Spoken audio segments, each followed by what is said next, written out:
something dark and scary. The doctor's back.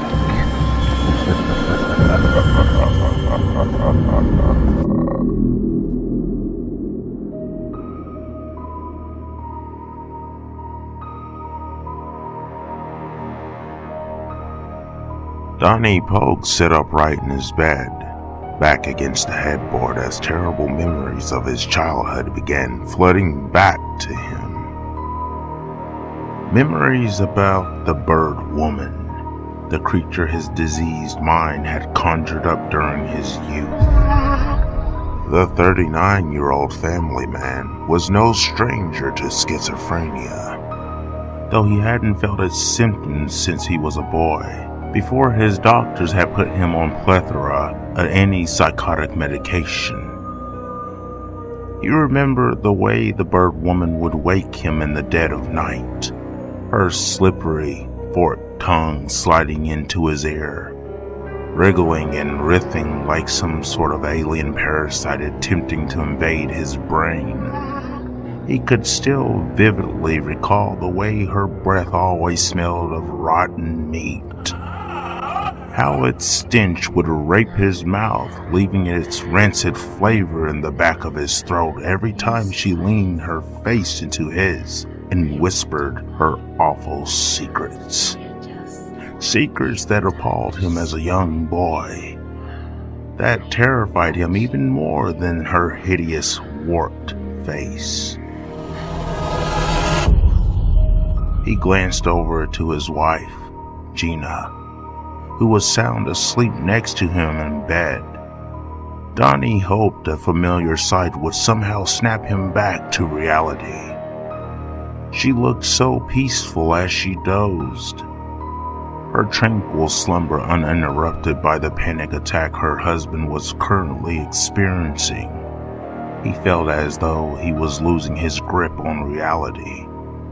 Gina was real. That much he was sure. What he wasn't sure about was whether or not the bird woman hovering at the foot of his bed was real too. It was the first time he had seen her in 3 decades, but she was just how he remembered her. Pale white skin, stringy black hair, and a pair of mustard yellow eyes that's perverse stare made Donnie feel both terrified and unclean at the same time. His old nightmare had finally found a key to the vault in his mind, and now she was free, unleashed for the first time in years and back for vengeance. The bird woman lifted her leg and placed a deformed foot on the top of his bed. Her black, crust-covered toenails left grim and dirt on his Egyptian cotton white sheets. Donnie's heart skipped a beat as he watched the creature slide a second filthy grotesque appendage on top of his mattress. She was coming for him, just like when he was a child. He considered waking Gina, who was still snoozing next to him. His wife knew about his history with his hallucinations, but had never seen him have an actual breakdown. Donnie wasn't sure how she would react. The bird woman crouched on top of his legs like a wild predator stalking a wounded animal. Horrible whispers had begun to trickle out her disfigured mouth. His meds. How could he have forgotten about them? Donnie remembered that he always kept a bottle of clozapine in his nightstand in case his hallucinations ever returned while he was in bed. He opened the drawer and rummaged through the darkness, frantically searching for the antipsychotics while the bird woman started to slink up the bed. The smell of rotten meat began to force its way up his nostrils. Donnie held his breath in an effort to prevent the repugnant stench from entering his lungs. The bird woman was halfway up his torso now. Her grubby claws nipped playfully at his crotch as Donnie hunted for his drugs. The whispers had gotten even louder, even though the awful creature's lips weren't even moving. Donnie tried to calm down by reminding himself that the monstrosity was just a product of his mental illness. But she seemed so real. The desperate man's fingers grazed up against a plastic cylinder inside the drawer.